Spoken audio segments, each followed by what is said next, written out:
नमस्कार दोस्तों, स्वागत है आप सभी का आपके अपनी प्रोग्रेस एजुकेशन के यूट्यूब चैनल पर। मैं पूनम यादव। आज की वीडियो दोस्तों हमारी सामान्य हिंदी की और ये पार्ट 25 है। तो आज की इस वीडियो में हम बहुत ही अच्छे अच्छे क्वेश्चनों को करने वाले हैं। तो दोस्तों वीडियो को पूरा एंड तक देखिएगा। वीडियो अच्छी लगे तो लाइक शेयर एंड सब्सक्राइब जरूर करिएगा। तो शुरू करते हैं बिना किसी देरी के आज की इस वीडियो को। प्रश्न नंबर 1 है आपकी स्क्रीन के सामने। निम्नलिखित में से कौन सी क्रिया प्रेरणार्थक है? तो दोस्तों प्रेरणार्थक क्रिया क्या होती है? जिस क्रिया से पता चले कि कर्ता खुद काम न करके किसी और को काम करने के लिए प्रेरित करता हो, उसे प्रेरणार्थक क्रिया कहते हैं। जैसे कि बोलना से बुलवाना, पढ़ना से पढ़वाना, खाना से खिलवाना। तो जितनी भी क्रियाएं होती है प्रेरणार्थक क्रिया के अंतर्गत चली जाती है। तो हमें यहाँ पर दिया है बुलाना, तो ये वाली जो क्रिया है ये प्रेरणार्थक क्रिया के अंतर्गत चली जाएगी। तो ऑप्शन सी हमारा आंसर करेक्ट हो जाएगा। और कर्ता खुद काम न करके किसी और से करवाता है तो प्रेरणार्थक क्रिया के अंतर्गत आता है। प्रश्न नंबर 2 है गीदड़ का पर्यायवाची है। तो दोस्तों गीदड़ का पर्यायवाची क्या होता है? एक तो होता है शियार, दूसरा होता है सियारू, श्रृंगार और होता है जम्बू। तो ये जितने भी शब्द लिखे हैं आपके सामने ये सारे ही जो है गीदड़ के पर्यायवाची शब्द हैं। शियार, सियारू, श्रृंगार, जम्बू। तो हमें ऑप्शन में श्रृंगार दिया है, तो ऑप्शन डी वाला जो आंसर है यही हमारा क्या है? करेक्ट आंसर हो जाएगा। प्रश्न नंबर 3 है निम्नलिखित में से कौन सा वाक्य शुद्ध है? तो दोस्तों हमारे सामने यहाँ पर 4 वाक्य दिए हुए हैं और हमें ये देखना है कि कौन सा वाक्य शुद्ध है। तो पहला है हमें दिया है यहाँ अपनी हस्ताक्षर कर दीजिए। तो यहाँ अपनी हस्ताक्षर कर दीजिए, तो ये वाला जो वाक्य दोस्तों ये क्या है? अशुद्ध है। अगला है यहाँ अपना हस्ताक्षर लिख दीजिए। तो हस्ताक्षर लिखा नहीं जाता है, हस्ताक्षर करा जाता है। तो ये ऑप्शन भी हमारा हो गया गलत। यहाँ अपने हस्ताक्षर कर दीजिए, तो इससे ऑप्शन सी वाला जो वाक्य है यही हमें क्या है? यहाँ पर शुद्ध दिखाई दे रहा है, क्योंकि हम हमेशा कहते हैं कि यहाँ अपने हस्ताक्षर कर दीजिए। तो ऑप्शन डी है यहाँ अपना हस्ताक्षर बना दीजिए। तो हस्ताक्षर बनाया नहीं जाता है, हस्ताक्षर करे जाते हैं। तो ये वाक्य भी जो हमारा हो जाएगा गलत। तो हमसे पूछा है कि शुद्ध वाक्य, तो शुद्ध वाक्य जो होगा यहाँ अपने हस्ताक्षर कर दीजिए। तो ऑप्शन सी वाला जो वाक्य है शुद्ध हो जाएगा। प्रश्न नंबर 4 है प्रतिमान में कौन सा समास है? तो दोस्तों जिस समास का पहला पद यानी कि पूर्व पद प्रधान होता है वो अव्ययी भाव समास के अंतर्गत चला जाता है।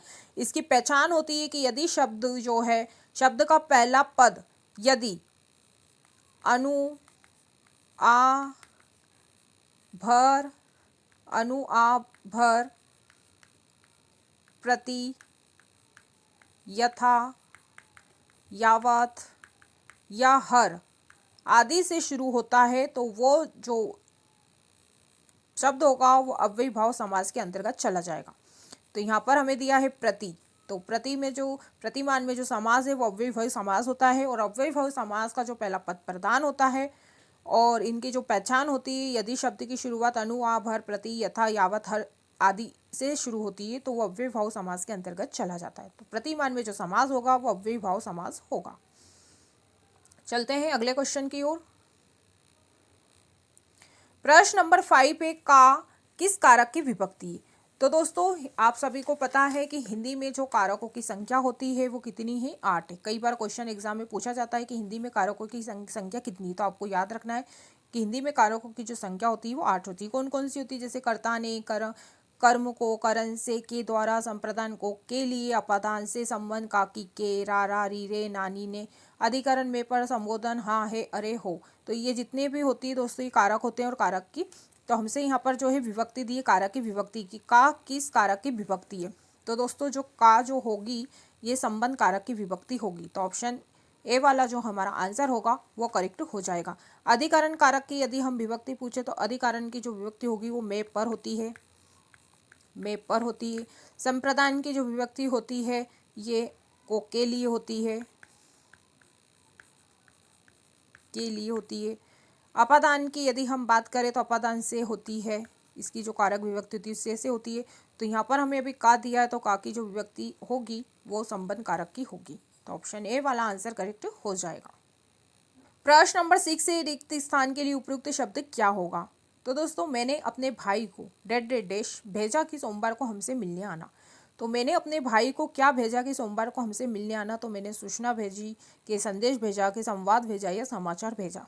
तो मैंने अपने भाई को संदेश भेजा कि सोमवार को हमसे मिलने आना। तो ऑप्शन बी वाला जो आंसर है यही हमारा करेक्ट हो जाएगा।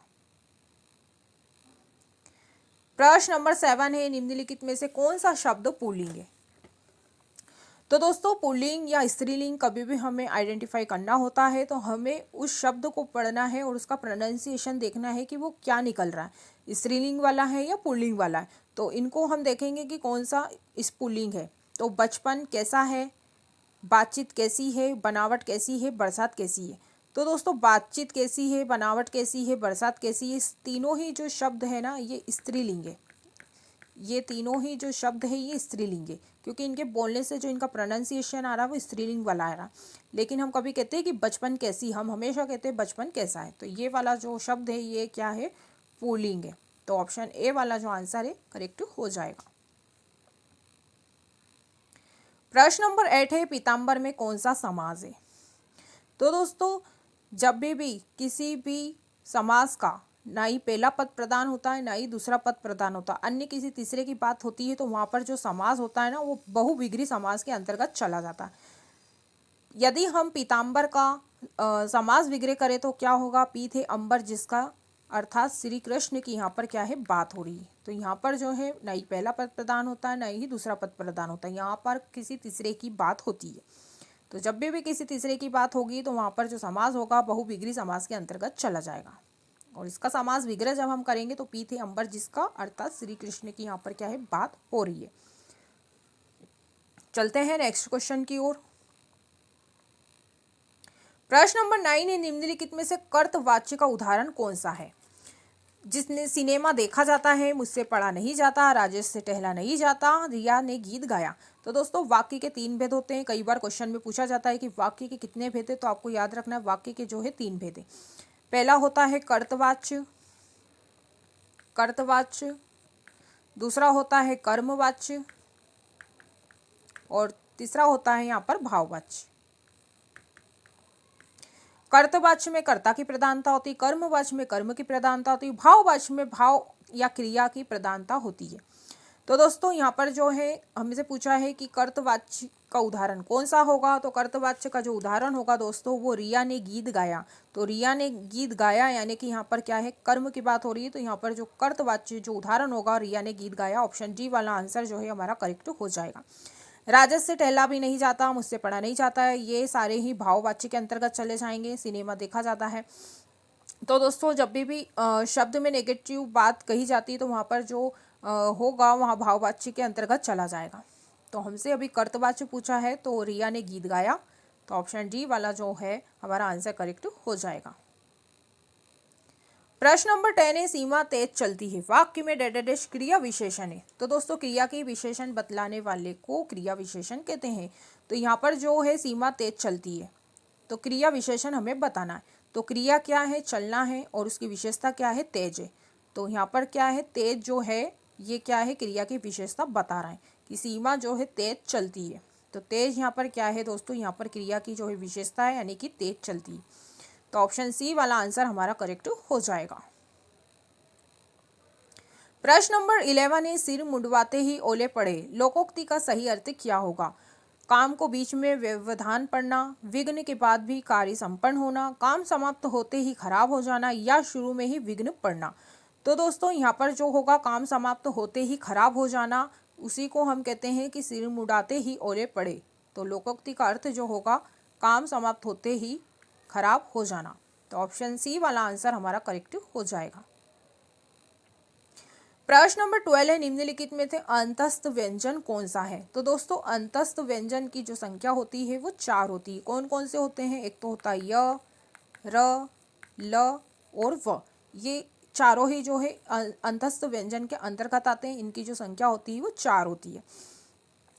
श जो हमारा होता है ये उष्म संघर्षी व्यंजन होता है। श वाला जो होता है ये उष्म संघर्षी व्यंजन होता है। और न वाला जो होता है ये नासिक की होता है, नासिक की व्यंजन होता है न। और दोस्तों तो हमसे बोला है अंतस्थ व्यंजन, तो अंतस्थ व्यंजन जो होगा ल होगा। तो ऑप्शन ए वाला जो आंसर है ये हमारा अंतस्थ व्यंजन के अंतर्गत चला जाएगा। इनकी संख्या 4 होती है। कौन कौन से होते हैं? य, र, ल, व। श जो होता है उसमें संघर्षी व्यंजन होता है, न जो होता है नासिक होता है। तो हमारा आंसर ऑप्शन ए करेक्ट हो जाएगा। प्रश्न नंबर 13 है, तो जो तोला मापा जा सके उसके लिए निम्नलिखित में से कौन सा शब्द होगा? तो दोस्तों जिसको तोला मापा जा सकता है उसके लिए जो एक शब्द होगा वो परिमेय होगा। तो ऑप्शन सी वाला जो आंसर है वो करेक्ट हो जाएगा। जब भी किसी को तोला मापने की बात होती है तो वहाँ पर जो शब्द होगा परिमेय होगा। तो सी ऑप्शन हमारा करेक्ट हो जाएगा। प्रश्न नंबर 14 है, कर्कश का विलोम क्या है? तो कर्कश का जो विलोम होता है वो मधुर होता है। तो ऑप्शन ए वाला जो आंसर है हमारा करेक्ट हो जाएगा। प्रश्न नंबर 15 है, निम्नलिखित में से कौन सा शब्द तत्सम नहीं है? तो दोस्तों तत्सम शब्द क्या होते हैं? ऐसे शब्द जो संस्कृत से सीधे आए हैं और हम जो का तो ही प्रयोग करते हैं वो तत्सम शब्द कहलाते हैं। तो हमसे पूछा है कि तत्सम शब्द कौन सा नहीं है? सौभाग्य, शिक्षा, सिर या शीतल। तो दोस्तों यहाँ पर जो सिर है ना ये तत्सम शब्द नहीं है। तो यही हमारा क्या है आंसर हो जाएगा। सिर तत्सम शब्द के अंतर्गत नहीं आएगा। प्रश्न नंबर 16 है, अधिसूचना का प्रकाशन कहाँ होता है? तो दोस्तों अधिसूचना का जो प्रकाशन होता है वो राजपत्र यानी कि गजट में होता है। तो ऑप्शन बी वाला जो आंसर है हमारा करेक्ट हो जाएगा। और राजपत्र को ही गजट भी कहते हैं और अधिसूचना का प्रकाशन राजपत्र में होता है। तो बी ऑप्शन हमारा करेक्ट हो जाएगा। प्रश्न नंबर 17 है, उद्देश्य और विधेयक किसके अंग है? तो दोस्तों उद्देश्य और विधेयक जो होते हैं ये वाक्य के भेद होते हैं। तो वाक्य के दो भेद होते हैं। कौन कौन से हैं? एक उद्देश्य होता है और एक विधेयक होता है। कई बार क्वेश्चन पूछा जाता है कि वाक्य के कितने अंग है? तो वाक्य के दो अंग होते हैं, एक उद्देश्य होता है और एक विधेयक होता है। तो उद्देश्य और विधेयक जो अंग होते हैं वो वाक्य के होते हैं। तो ऑप्शन सी वाला आंसर हमारा करेक्ट हो जाएगा। प्रश्न नंबर 18 है, भाववाचक संज्ञा के अंतर्गत आते हैं। तो दोस्तों ऐसी संज्ञा जिसे ना ही हम देख सकते हैं ना ही छू सकते, सिर्फ हम महसूस कर सकते हैं। जितनी भी ऐसी संज्ञा होती हैं वो सारी ही संज्ञा भाववाचक संज्ञा के अंतर्गत आती है।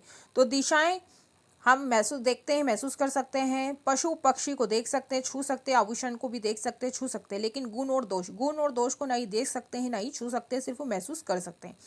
तो भाववाच्य संज्ञा के अंतर्गत जो है गुण और दोष आ जाएंगे। तो ऑप्शन जी हमारा आंसर करेक्ट हो जाएगा। प्रश्न नंबर 19 है, अनुस्वार किसे कहा जाता है?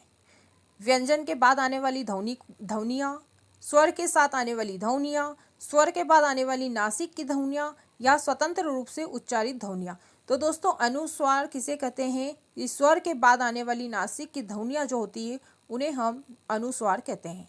तो ऑप्शन सी वाला जो आंसर है ये हमारा करेक्ट हो जाएगा।